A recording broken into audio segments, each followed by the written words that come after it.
फख्र शाह दूसरा है मदरसा अशरफुल उलूम, मखज़न लुत्फ़ अता है मदरसा अशरफुल उलूम।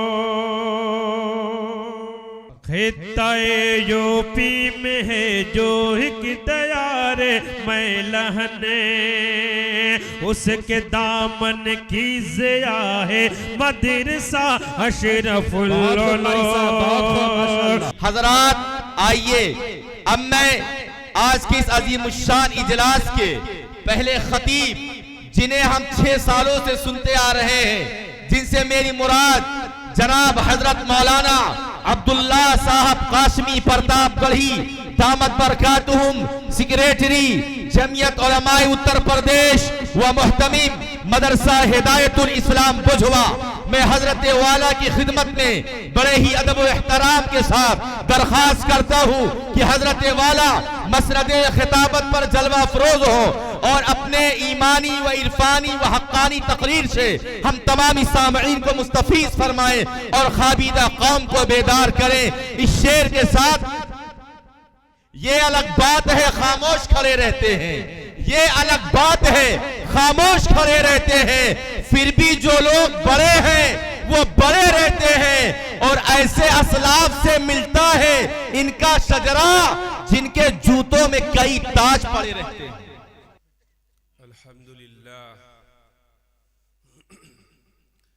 अल्हम्दुलिल्लाह नहमदुहु व नस्तईनुहु व नस्तगफिरुहु व नुअमिनु बिही व नतवक्कलु अलैहि व नऊज़ु बिल्लाहि मिन शुरूरि अनफुसिना व मिन सय्यिआति अअमालिना, मन यहदिहिल्लाहु फला मुदिल्ल लहु व मन युद्लिलहु फला हादिय लहु, व नशहदु अन ला इलाहा इल्लल्लाहु वहदहु ला शरीका लहु, व नशहदु अन्न सय्यिदना व सनदना व मौलाना मुहम्मदन अब्दुहु व रसूलुहु, अम्मा बअद।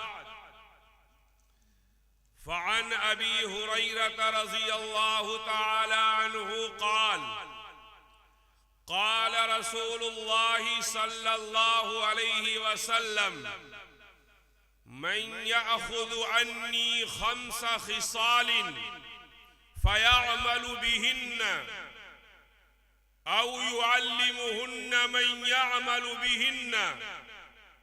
फ़क़ाल अबू हुरैरता रज़ियल्लाहु तआला अन्हु क़ुल्तु अना या रसूलल्लाह। क़ाल रसूलुल्लाहि सल्लल्लाहु अलैहि वसल्लम, इत्तक़िल महारिम तकुन अअबदन नास वर्ज़ बिमा क़समल्लाहु लक तकुन अग़नन नास व अहसिन इला जारिक तकुन मुअमिनन व अहिब्ब लिन्नासि मा तुहिब्बु लिनफ्सिक तकुन मुस्लिमन वला तुक्थिर ज़िहक फ़इन्न कसरत ज़िहकी तुमीतुल क़ल्ब औ कमा क़ाल नबी सल्लल्लाहु अलैहि वसल्लम। हज़रात उलमाए किराम, मुअज़्ज़ज़ हाज़िरीन मजलिस, पर्दा नशी माँ और बहनों, मैंने आपके सामने रसूलुल्लाह सल्लल्लाहु अलैहि वसल्लम की एक हदीस पेश की है, जिसको हजरत अबू हुरैरा रज़ी अल्लाह ताला अन्हु ने रिवायत किया है। रिवायत ये है कि एक दिन रसूलुल्लाह सल्लल्लाहु अलैहि वसल्लम तशरीफ फरमा थे। आपके इर्द गिर्द सहाबा की जमात बैठी हुई थी। आपने तमाम सहाबा को मुखातब करके फरमाया कि कौन है जो मुझसे 5 चीजों को ले और उस पर अमल करे, या वो 5 बातें उन लोगों को बताए जो लोग उस पर अमल करें। हजरत अबू हुरैरा रजी अल्लाह ताला अन्हु कहते हैं कि मैंने कहा कि या रसूल अल्लाह मैं तैयार हूं इसके लिए, हाथ उठाया और कहा कि मैं वादा करता हूं कि आप जो कुछ फरमाएंगे मैं उस पर अमल करूंगा और उन लोगों तक ये बात पहुंचाऊंगा जो लोग इस पर अमल करें। हजरत अबू हुरैरा रजी अल्लाह ताला अन्हु कहते हैं जब मैंने ये इकरार किया तो रसूलुल्लाह सल्लल्लाहु अलैहि वसल्लम ने मेरा हाथ अपने हाथ में पकड़ा और पकड़ने के बाद मुझे 5 नसीहतें की। हाथ को हाथ में पकड़कर 5 नसीहतें की। ये हाथ पकड़ना इस मजमून की अहमियत को बयान करने के लिए है। यूं तो आका सल्लल्लाहु अलैहि वसल्लम की हर बात अहम है, हमारे सर और आंख पर है, लेकिन जिस चीज की अहमियत खुद रसूलुल्लाह सल्लल्लाहु अलैहि वसल्लम अपने किसी अमल से जाहिर कर दे तो यकीनन उस चीज की बड़ी अहमियत होती है। रसूलुल्लाह सल्लल्लाहु अलैहि वसल्लम ने अबू हुरैरा रजी अल्लाह ताला अन्हु का हाथ अपने हाथ में लेकर 5 बातें बताई।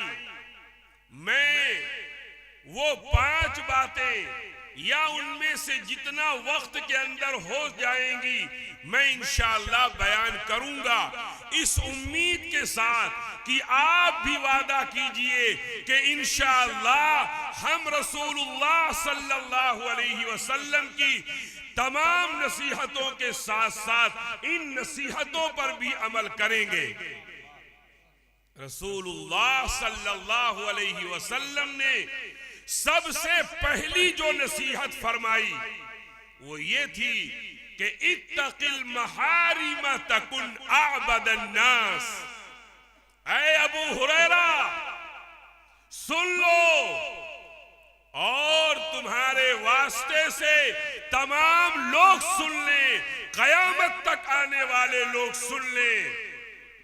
जो आदमी ये चाहता है कि वो सबसे बड़ा इबादत गुजार बन जाए, जो ये चाहता है कि अल्लाह की नजर में वो इबादत गुजार बन जाए, तो उसको चाहिए कि अल्लाह ने जो चीजें हराम की हैं उनसे बचता रहे, सबसे बड़ा इबादत गुजार बन जाएगा। हालांकि हमारा ये तसव्वुर है, हम ये समझते थे कि सबसे बड़ा इबादत गुजार वो है कि जिसके हाथ में हर वक्त तस्बीह के दाने हों और वो उस पर अल्लाह का नाम ले रहा हो। हम ये समझते थे कि सबसे बड़ा इबादत गुजार वो है जो हर वक्त कुरान की तिलावत करता हो। हम ये समझते थे कि सबसे बड़ा इबादत गुजार वो है जो फराइज के साथ साथ नवाफिल का पाबंद हो। लेकिन रसूलुल्लाह सल्लल्लाहु अलैहि वसल्लम जिनके ऊपर पूरी शरीयत उतारी गई, और हम ये जानते हैं और हमारा यकीन है कि इस शरीयत को सबसे ज्यादा समझने वाले हमारे आका हजरत मोहम्मद मुस्तफा सल्लल्लाहु अलैहि वसल्लम है। वो फरमाते हैं कि देखो सबसे बड़ा इबादत गुजार बनना है तो गुनाह को छोड़ दो, हराम की हुई चीजों को, जिन चीजों से अल्लाह ने मना कर दिया है उनके करीब मत जाओ, सबसे बड़े इबादत गुजार बन जाओगे। मालूम ये हुआ कि इबादत करना बहुत बड़ी चीज है, ज्यादा से ज्यादा इबादत की जाए, लेकिन जितना जरूरी इबादत का करना है उससे ज्यादा जरूरी इबादत की हिफाजत करना है। ये कोई चीज नहीं है कि आदमी इबादत करता रहे और इबादत का बड़ा जखीरा इकट्ठा कर ले, लेकिन गुनाहों से न बचने की बुनियाद पर, गुनाहों के अंदर मुलव्विस होने की वजह से वो अपनी पहाड़ जैसी इबादतों को खत्म कर दे, ये बहुत खराब चीज है। इसी की जानिब रसूलुल्लाह सल्लल्लाहु अलैहि वसल्लम अपनी उम्मत को मुतवज्जे कर रहे हैं कि देखो, इबादत से ज्यादा इस बात की कोशिश करो कि गुनाह न होने पाए। अगर गुनाह करता है आदमी तो इबादत के ऊपर पानी फिर जाता है। हम मस्जिद में नमाज पढ़ने जाते हैं, नमाज पढ़कर जो सवाब इकट्ठा करते हैं, मस्जिद के बाहर निकलकर दूसरों पर तबसरा करके वो कमाया हुआ सवाब जाय कर देते हैं, दूसरों की चुगली करते हैं, लोगों से हसद करते हैं, लोगों की गीबत करते हैं, जिसकी बुनियाद पर हमारी इबादतें मिनटों के अंदर कहीं से कहीं चली जाती हैं। इमाम अबू हनीफा रहमतुल्लाह अलैह का नाम आपने सुना है, हम सब उनके मानने वाले हैं। इमाम अबू हनीफा रहमतुल्लाह अलैह के जमाने में एक बहुत बड़े आलिम थे, सुफियान सौरी रहमतुल्लाह अलैह। इधर इमाम अबू हनीफा रहमतुल्लाह अलैह का हल्का दर्स चलता है, इधर सुफियान सौरी का हल्का दर्स चलता है। एक दिन सुफियान सौरी ने अपने दर्स में कहा कि इमाम अबू हनीफा बहुत बड़े बखील हैं। अजीब बात थी, इतना बड़ा आदमी एक बहुत बड़े आदमी के बारे में ये कहता है कि वो बहुत बखील हैं, बहुत कंजूस हैं। हालांकि हम ये समझते हैं कि इमाम अबू हनीफा रहमतुल्लाह अलैह वो थे जो सैकड़ों बेवाओं का सहारा बनते थे, कई यतीम उनके सरपरस्ती में रहते थे, वो अपने साथियों पर खर्च करते थे। लेकिन इमाम अबू हनीफा रहमतुल्लाह अलैह के बारे में सुफियान सौरी कह रहे हैं कि अबू हनीफा बहुत बखील हैं। एक शागिर्द से रहा नहीं गया, उसने खड़े होकर कहा कि हजरत ये क्या बात कह रहे हैं आप, इमाम अबू हनीफा जैसा आदमी और आप उसके बारे में कहते हैं कि वो बहुत बखील है। सुफियान सौरी रहमतुल्लाह अलैह समझ गए, उन्होंने कहा बरखुरदार आप मेरी बात नहीं समझे, इमाम अबू हनीफा रहमतुल्लाह अलैह बखील हैं अपनी नेकियों के बारे में। क्या मतलब? वो अपनी नेकियां किसी को नहीं देते, नेकियां दूसरों को देना। इबादत करो, नमाज रोजा करो और दूसरों की चुगली करते रहो, आपकी नेकियां उसके खाते में चली जाएंगी और आपको एहसास भी नहीं होगा। इमाम अबू हनीफा रहमतुल्लाह अलैह अपनी इबादत की हिफाजत करते थे, किसी की गीबत, किसी की चुगली नहीं करते थे। शेख सादी रहमतुल्लाह अलैह बहुत बड़े आदमी हैं, बहुत बड़ी किताब, बहुत सी किताबें लिखी हैं, इस्लाही इनकलाबी किताबें लिखी हैं। शेख सादी रहमतुल्लाह अलैह अपने बचपन का वाकया बयान करते हैं कि मैं अपने वालिद बुजुर्गवार के साथ सफर में था, रात किसी मुसाफिर खाने में कयाम हुआ, बहुत से लोग ठहरे हुए थे, मैं भी ठहर गया अपने वालिद के साथ। मेरे वालिद तहज्जुद गुजार थे, मुझे भी तहज्जुद के लिए उठाया करते थे। हम लोग मुसाफिर खाने में ठहरे, जब तहज्जुद का वक्त हुआ तो मेरे वालिद मामूल के मुताबिक उठे और मुझे भी उठाया। उन्होंने भी तहज्जुद पढ़ी और हमने भी तहज्जुद पढ़ी, और मुसाफिर खाने में जो मुसाफिर थे वो सो रहे थे। हम तहज्जुद से जब फारिग हुए तो मैंने अपने वालिद से कहा, बड़े अजीबो गरीब आदमी हैं, पैर फैलाकर सो रहे हैं, एक आदमी भी तहज्जुद नहीं पढ़ रहा है। शेख सादी रहमतुल्लाह अलैह कहते हैं, इतना कहना था कि मेरे वालिद ने इतना जोर से तमाचा मारा, कहा कि बेटा काश तू सोता रहता और तहज्जुद न पढ़ता तो तेरा वो नुकसान न होता जो तूने तहज्जुद पढ़ के तहज्जुद न पढ़ने वालों पर तबसरा करके गुनाह कमाया। मेरे भाइयों, रसूलुल्लाह इसी जानी मुतवज्जे कर रहे हैं अपनी उम्मत को कि इत्तकिल महारिमा तकुन आबदन नास, कि हराम चीजों से बचते रहो, सबसे बड़े इबादत गुजार बन जाओगे। देखो, इबादत और गुनाह जब मिलेंगे आपस में तो हमेशा गालिब गुनाह होगा। मैं आसान समझाता हूं आपको। एक बाल्टी पानी है, जमजम का पानी, 20 लीटर पानी है एक बाल्टी में जमजम का, बड़ा मुतबर्रक पानी है। उसी 20 लीटर पानी जमजम में एक बूंद पेशाब मिला दो, एक कतरा पेशाब का टपका दो। 20 लीटर पानी में ये ताकत नहीं है कि एक बूंद पेशाब को जमजम बना सके, लेकिन एक बूंद जमजम में ये ताकत है कि एक बूंद पेशाब में ये ताकत है कि 20 लीटर जमजम को पेशाब बना देगा। वो जमजम जो मुसलमानों के नजदीक इंतहाई मुतबर्रक पानी था, एक बूंद पेशाब गिरने की बुनियाद पर मुसलमान कहता है कि ये पेशाब बन गया। नतीजा हमेशा अर्जल के ताबे जाता है। अगर हम नेकियां खूब करते रहे और साथ साथ गुनाह भी करते रहे तो ये गुनाह नेकियों को खत्म कर देगा। रसूलुल्लाह सल्लल्लाहु अलैहि वसल्लम का इरशाद है, इय्याका वल हसद, देखो हसद से बचो, हसद बहुत बड़ा गुनाह है। हसद क्या है? एक आदमी को अल्लाह नवाज रहा है, तरक्की दे रहा है, मुझे उसकी तरक्की अच्छी नहीं लगती। अल्लाह किसी को दौलत से नवाज रहा है, मुझे उसका दौलतमंद होना अच्छा नहीं लग रहा है।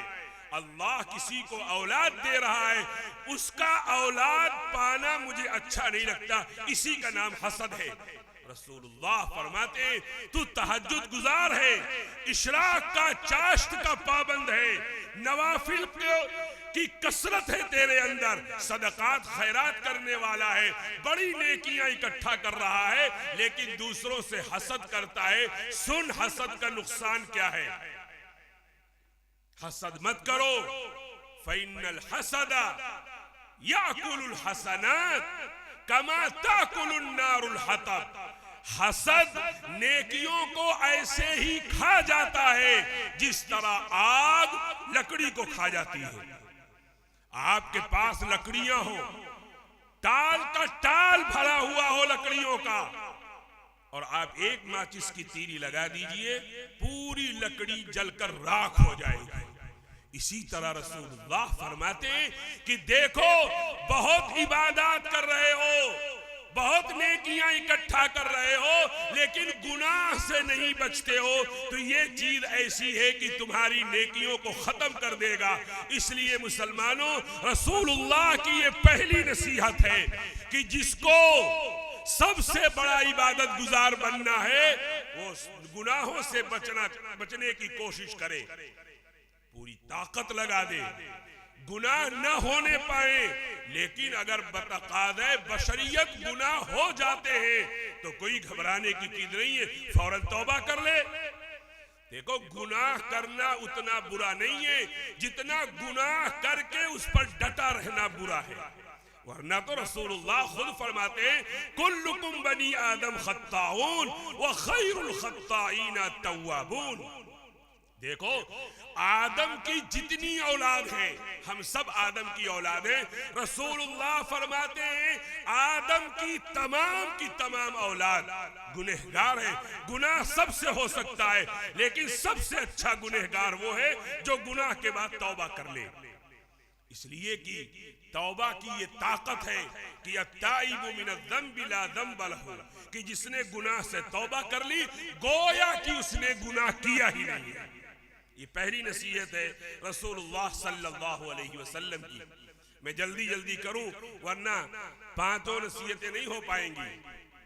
दूसरी नसीहत, रसूलुल्लाह सल्लल्लाहु अलैहि वसल्लम फरमाते हैं, देखो वर्ज़ बिमा क़समल्लाहु लक तकुन अग़नन नास, सबसे बड़ा मालदार बनना चाहते हो, तुम ये चाहते हो कि तुम सबसे बड़े मालदार बन जाओ, तो ये मत समझो कि सबसे बड़ा मालदार वो है जिसके पास सबसे ज्यादा दौलत है। हम तो यही समझते थे, हम तो आज भी समझते हैं कि कारून सबसे मालदार आदमी था, उसके पास बहुत खजाना था, लेकिन रसूलुल्लाह फरमाते हैं सबसे बड़ा मालदार वो है जो अल्लाह की तक़सीम पर राजी रहना सीख ले। अल्लाह की तक़सीम पर राजी रहने का क्या मतलब है? हम मुसलमान हैं, हमारा ये अकीदा है कि जो कुछ अल्लाह ने लिख दिया हमारी किस्मत में उससे ना ज्यादा मिल सकता है ना उसमें से कुछ कम हो सकता है।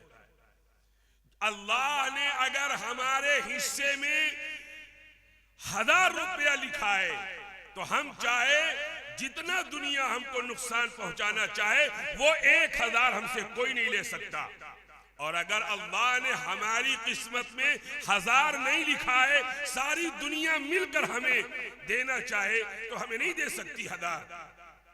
इसलिए रसूलुल्लाह दूसरी नसीहत फरमाते हैं कि देखो अल्लाह ने जो कुछ तुम्हारी किस्मत में लिख दिया है उस पर राजी रहना सीखो, वरना इंसानी लालच तो ऐसी है कि चाहे जितना मिल जाए इसको, इसका पेट कभी नहीं भरता। रसूलुल्लाह फरमाते हैं अगर किसी इंसान को एक सोने से भरी हुई वादी मिल जाए, वो फौरन तमन्ना करेगा कि काश ऐसी एक वादी और मिल जाती, दूसरी मिल जाएगी तो तीसरी की तमन्ना करता है।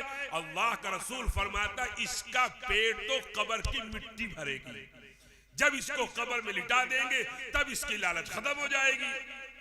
एक आदमी बहुत परेशान था, तंगदस्ती थी, उसने अपने एक दोस्त से कहा कि भाई बड़ी परेशानी चल रही, कुछ मदद कर दो।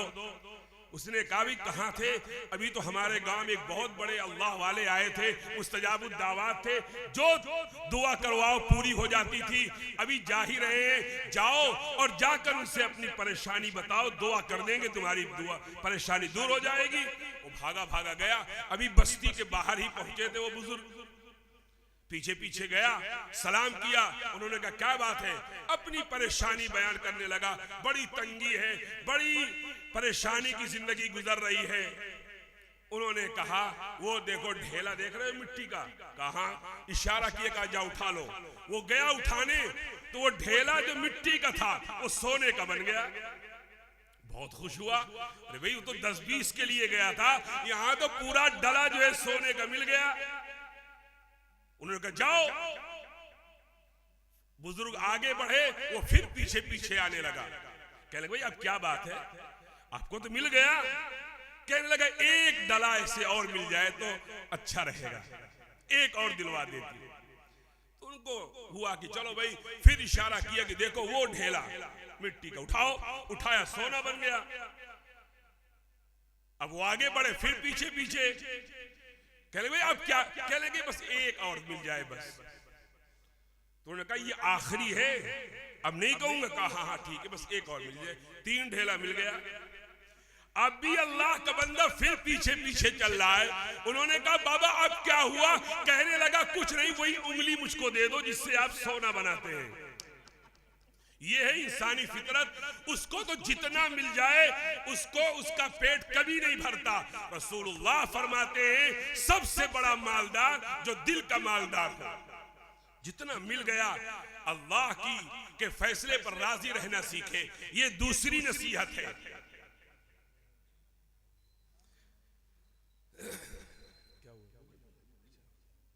दो, पहली चीज सबसे बड़ा मालदार इबादत गुजार बनना है, गुनाह छोड़ दो।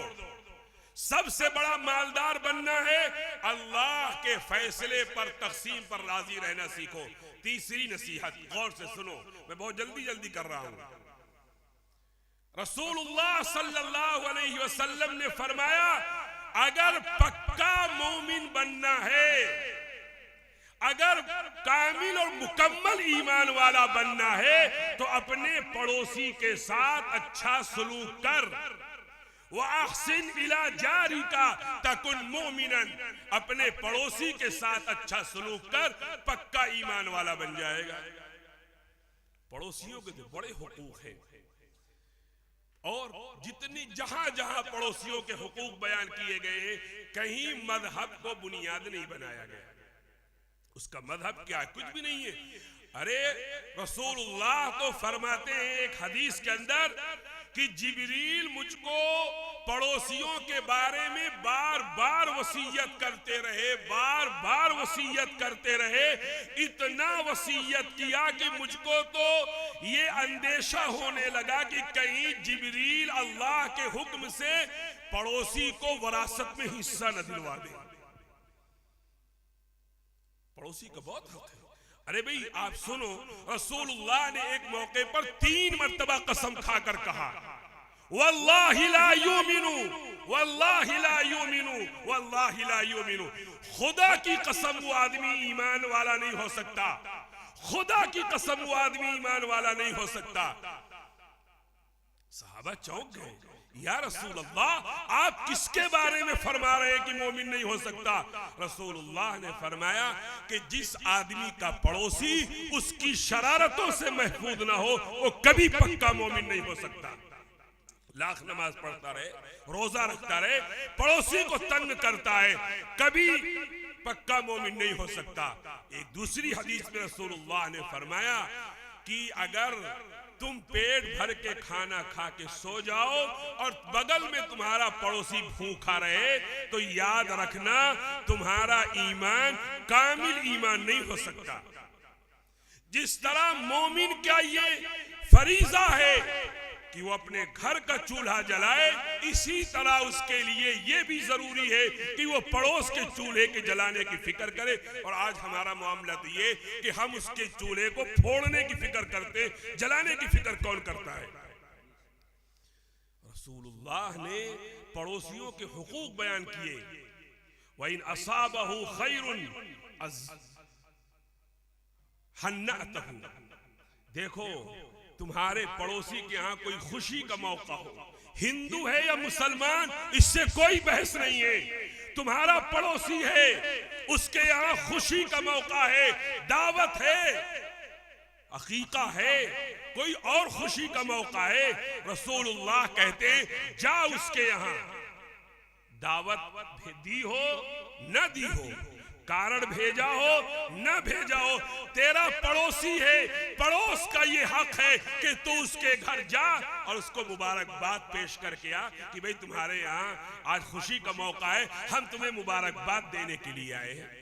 वहीं असाबहु शर्रुन अज़्ज़ैतहु, अगर उसके यहाँ कोई मौत हो गई है, कोई बीमार हो गया है, कोई परेशानी आ गई है, उसका मजहब कुछ भी हो, उसके घर जा और उसको तसल्ली दे। वो तुझसे कर्जा मांगने आए, तू उसको कर्जा दे, ये पड़ोस का हक है। एक आप कहते एक मर्तबा दिया था, अभी तक वापस नहीं किया, अब दोबारा क्यों दूं? अल्लाह का रसूल फरमाता क्यों नहीं देगा? अल्लाह तुझे दे रहा है, तू उसको दे, बार बार दे उसको। तू दौलतमंद है, तू अपनी बिल्डिंग बना रहा है, तेरा पड़ोसी रिक्शा चलाता है, वो झोपड़ी में रहता है। रसूलुल्लाह की तालीम है कि अपने मकान की दीवार इतनी ऊंची मत कर कि उसकी हवा और रोशनी रुक जाए। अगर तू ऐसा करता है, तेरा ईमान कामिल ईमान नहीं हो सकता। ये रसूलुल्लाह की तालीम है। मैं कहीं अखबार की और मोबाइल की खबर नहीं सुना रहा हूं आपको, हदीस के अंदर ये सारी तफसीलात लिखी हुई हैं। पड़ोसियों के बड़े हुकूक हैं। अब पड़ोसी सिर्फ वही नहीं है जो आपके घर के बगल में जिसका घर है।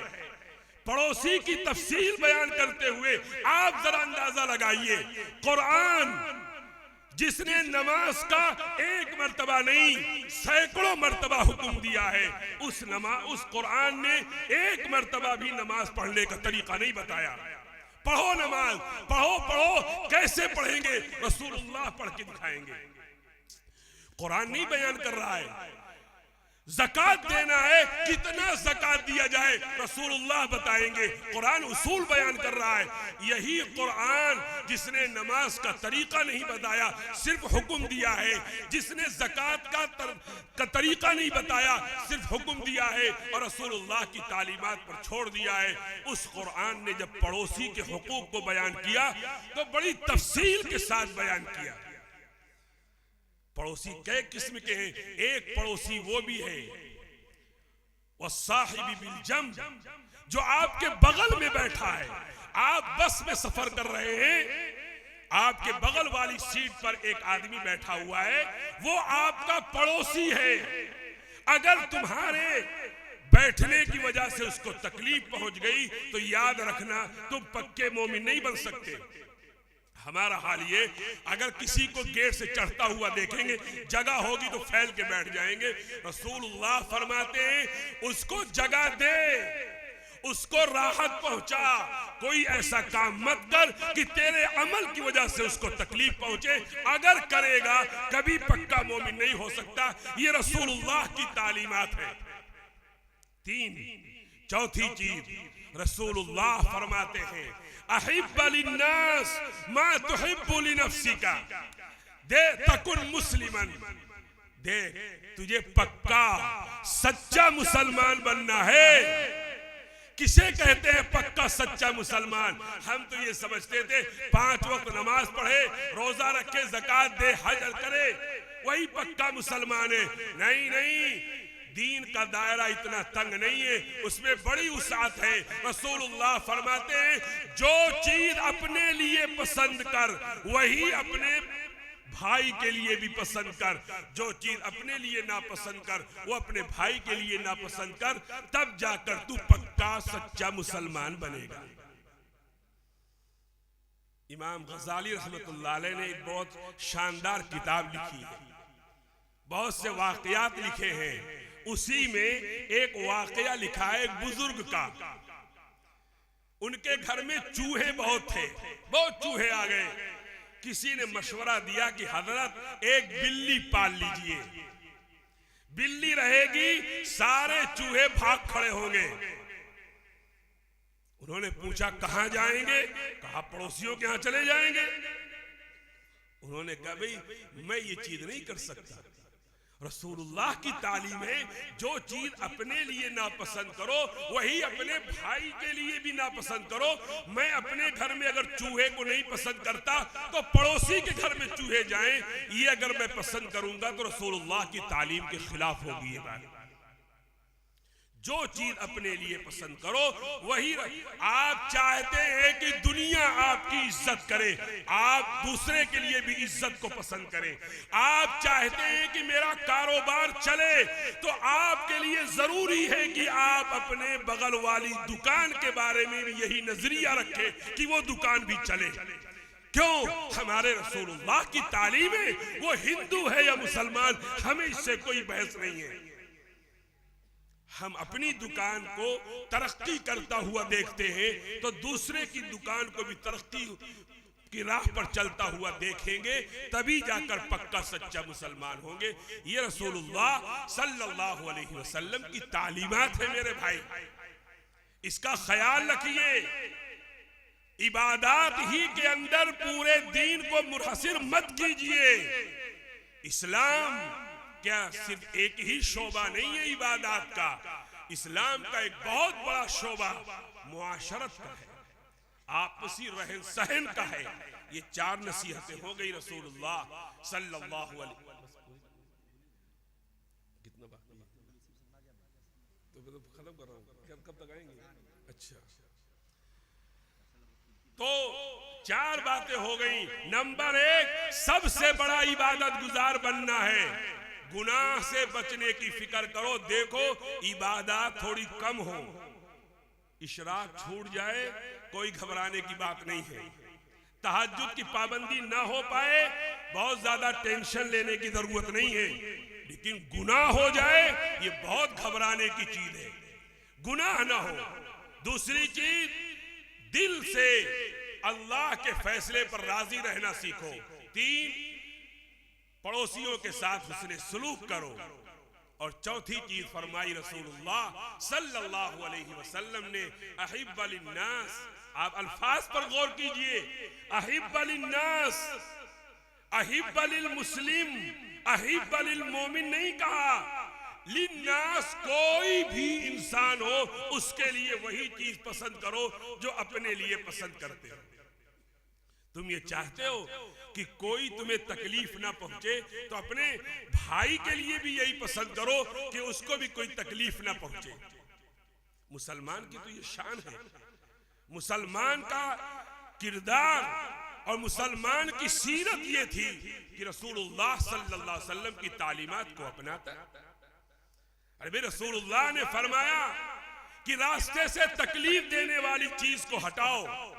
रास्ते पे कोई मुसलमान अकेले चलता है, कोई भी चलता हो। मुझे एक वाकया याद आया। एक गैर मुस्लिम रास्ते पे जा रहा था, सुबह सुबह रास्ते पे जा रहा है और एक जगह पत्थर पड़ा हुआ था, उस पे टकराया और गिर गया। गिरने के बाद उसके मुंह से जो पहला लफ्ज निकला वो ये था कि लगता है आज सुबह से इस रास्ते पर कोई मुसलमान नहीं गुजरा। अगर इस रास्ते से कोई मुसलमान गुजरा होता तो हो नहीं सकता कि ये रास्ते में पत्थर पड़ा होता, इसलिए कि मुसलमान के नबी ने ये तालीम दी है कि इमाततुल अज़ा अन तरीक़ लक सदक़तुल, कि सदक़े का सवाब मिलता है इससे। मेरे भाइयों, इन चीजों को हमें अपनाना चाहिए। आज दुनिया ये समझती है कि इस्लाम बड़ी तंग नजरी का मजहब है, इस्लाम दूसरों को जिंदा रहने का हक नहीं देता। बाबा आओ तो सही, इस्लाम की तालीमात को देखो, इतनी पाकीज़ा तालीम कौन पेश कर सकता है जैसी तालीम हमारे आका हजरत मोहम्मद मुस्तफा सल्लल्लाहु अलैहि वसल्लम ने पेश किए। और चौथी, 4 चीजें हो गई, 5वीं चीज रसूलुल्लाह सल्लल्लाहु अलैहि वसल्लम ने फरमाया कि देखो बहुत ज्यादा हंसा मत करो, बहुत ज्यादा हंसना। देखो गौर करो, हंसने से नहीं मना किया, कभी कभी हंसना चाहिए। हंसी की बात पर अगर हंसेगा नहीं तो क्या वो मातम करेगा? हंसने से नहीं मना किया। अल्लाह के रसूल फरमाते ला तुक्सिरिज़्ज़िह्र, बहुत ज्यादा मत, इतना कि हर वक्त जो है हंसते ही रहना, हंसी की मजलिस लगाना और झूठे सच्चे किस्से बयान करना और फिर इस तरह गाफिल हो जाना कि आखिरत की याद दिल से निकल जाए, ये बहुत खराब चीज है। इसलिए रसूलुल्लाह फरमाते बहुत ज्यादा मत हंसा करो, इसलिए कि जो आदमी ज्यादा हंसता है उसका दिल मुर्दा हो जाता है। मुर्दा होने का मतलब ये कि आखिरत की तरफ से उसका ध्यान हट जाता है। इन तमाम चीजों की हमें फिक्र करनी चाहिए। ये मैंने 5 बातें आपके सामने बयान की।